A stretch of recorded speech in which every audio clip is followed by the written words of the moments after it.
최근 과거 티베트 왕국의 영토였던 칭하이 성에서 티베트 승려들의 분신 시위가 일어나고 있습니다. 우크라이나 사태가 벌어지던 지난 2월 25일 티벳에서는 티베트의 독립을 요구하던 유명 인사가 분신 시위를 했습니다.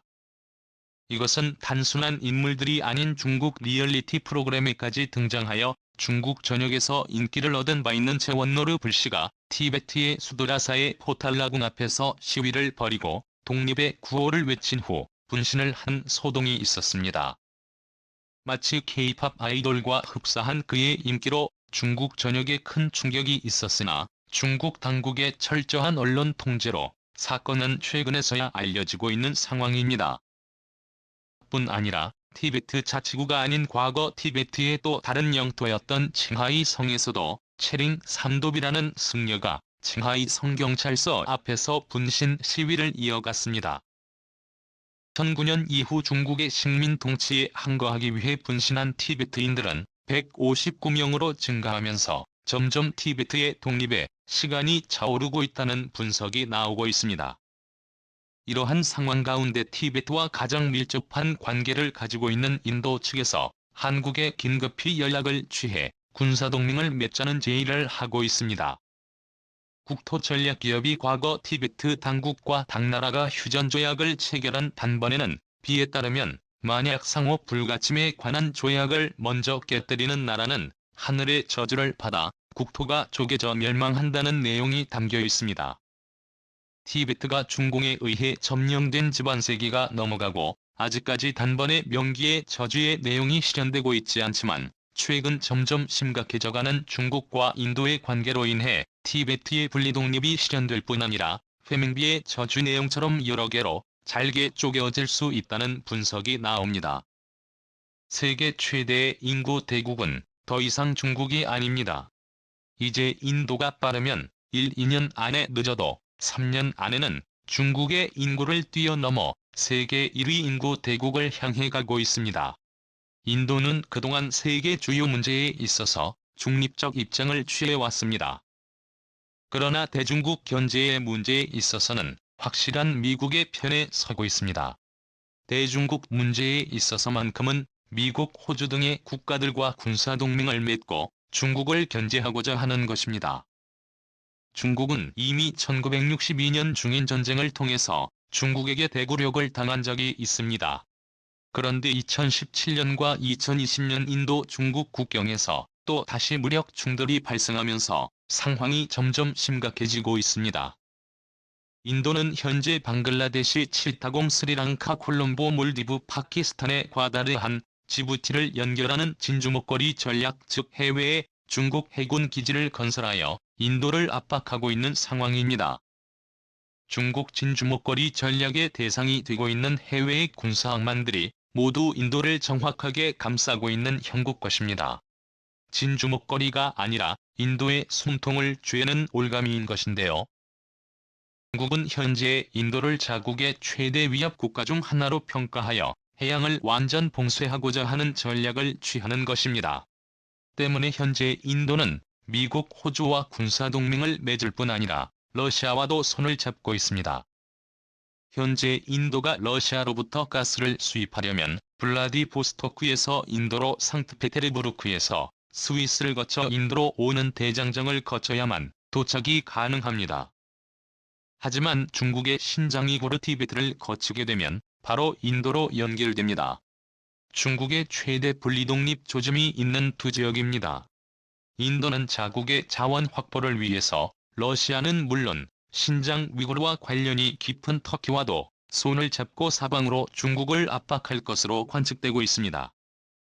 현재 인도의 다람살라에는 티베트의 정신적 지도자이자 실질적 통치권을 갖고 있었던 달라이 라마가 임시 망명 정부를 꾸리고 있습니다.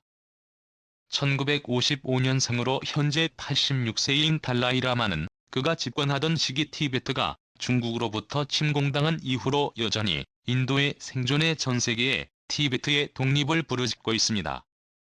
특히 달라이 라마는 서방의 정책 결정권자들인 글로벌리스트들과 매우 친분이 높은 인물로서 최근에 돌아가는 국제정세를 볼 때 그가 살아생전에 그가 직접 통치하던 티벳을 다시 되찾을지 모른다는 분석이 나옵니다. 현재 티베트는 아무런 쓸모가 없는 땅처럼 보이지만 티베트는 인도와 직접 연결되는 교통로이자 러시아로부터 들려오는 천연가스의 수송로가 될 수 있고 또 중국의 수자원을 틀어줄 수 있는 수자원의 보고입니다. 뿐만 아니라 터키와 같은 돌궐 계통의 민족인 신장 위구르의 분리독립까지 이루어지게 된다면 인도는 육로를 통해서 유럽, 러시아 모두 통행이 가능한 인도판 1대1로의 구축을 꾀할 수 있는 상황입니다. 중국을 중심으로 동쪽으로는 터키의 옛 돌궐 세력, 남쪽으로는 인도의 세력, 북쪽으로는 러시아, 서쪽으로는 미국, 호주, 한국 등 해양 세력이 중국을 압박하고 있는 형국이 만들어지고 있는 상황입니다. 인도는 온건한 평화주의 노선을 걷고 있는 나라처럼 보이지만 실제로는 1975년이 시킴 왕국을 사실상 강제 합병하면서 지역 패권주의 국가로서의 모습을 보였습니다. 시킴 왕국은 네팔과 부탄 사이에 있는 작은 나라로서 중국이 적나라의 영토라고 주장하는 나라였습니다.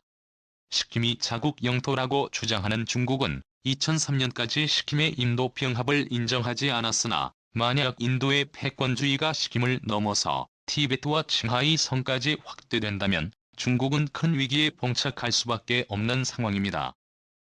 현재 인도는 한국과 군사동맹을 간절히 맺길 원하고 있습니다. 한국이 인도-태평양 다자동맹의 틀 안에서 인도가 공격받으면 도움을 줄 수 있는 나라가 되길 바라는 것입니다. 한국으로부터 적극적으로 첨단 무기를 수입할 수 있기 때문입니다. 한국의 현무미사일을 비롯해서 각종 탱크, 장갑차, 자주포 등 그동안 러시아에 의존해왔던 방산물자의 비중을 한 국산으로 대폭 늘릴 수 있기 때문입니다. 인도가 중국의 인구를 뛰어넘고 세계 2위의 인구대국이 되고 인도가 메이크 인 인디아 정책을 통해 중국으로부터 빠져나가는 제조업 시설들을 인도에 유치를 하여 고도의 경제 성장을 이뤄낸다면 인도의 패권주의는 결국 티베트와 칭하이성 일대로 향하게 될 수밖에 없는 상황입니다. 티베트 자치주와 칭하이성이 1950년대 이전처럼 티베트 왕국으로 분리독립하여 인도의 보호령이 될 가능성이 점점 높아지고 있는 상황입니다. 세계 지정학 전문가들은 티베트가 분리독립되면 그 다음은 신장 위구르의 분리독립, 그 다음은 내몽골 자치주와 몽골의 통일 그리고 만주 지방의 통일, 한국 흡수 그리고 대만, 홍콩의 독립 승인. 이렇게 중국의 영토와 패권은 많이 축소될 가능성이 높다는 분석을 내놓고 있습니다. 현재 미국 등 서방국들은 중국의 제조업을 무너뜨리기 위해 공급망 다변화 정책을 취하고 있습니다. 여기에 선택된 나라가 바로 인도입니다. 인도의 성장이 급격하게 높아질 것으로 전망되면서 티베트와 과거 티벳의 영토였던 칭하이 성이 분리독립이 조만간 가시화될 것으로 보입니다. 이 때문에 한국은 한반도의 최대 위협 국가로 떠오르고 있는 중국을 견제하기 위해 반드시 중국 반대편에 있는 나라들과 다자적 동맹관계를 시급하게 형성해야 하는 시간이 다가오고 있습니다. 과거 신라는 당나라를 견제하기 위해 현재의 인도 티벳 지역의 강대국이었던 허번국과 동맹을 맺어 당나라를 격퇴하고 삼국 통일을 이뤄내는 데 성공한 적이 있습니다.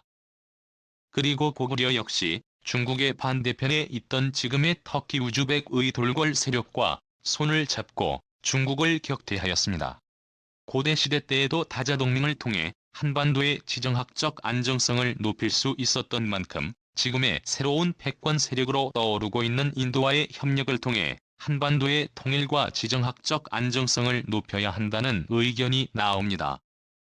특히 티벳 한국은 한국전쟁이 발발하던 동일한 시기에 중국 공산당으로 침공당했다는 점에서 대한민국과 비슷한 운명을 갖고 있던 나라임을 알 수 있습니다.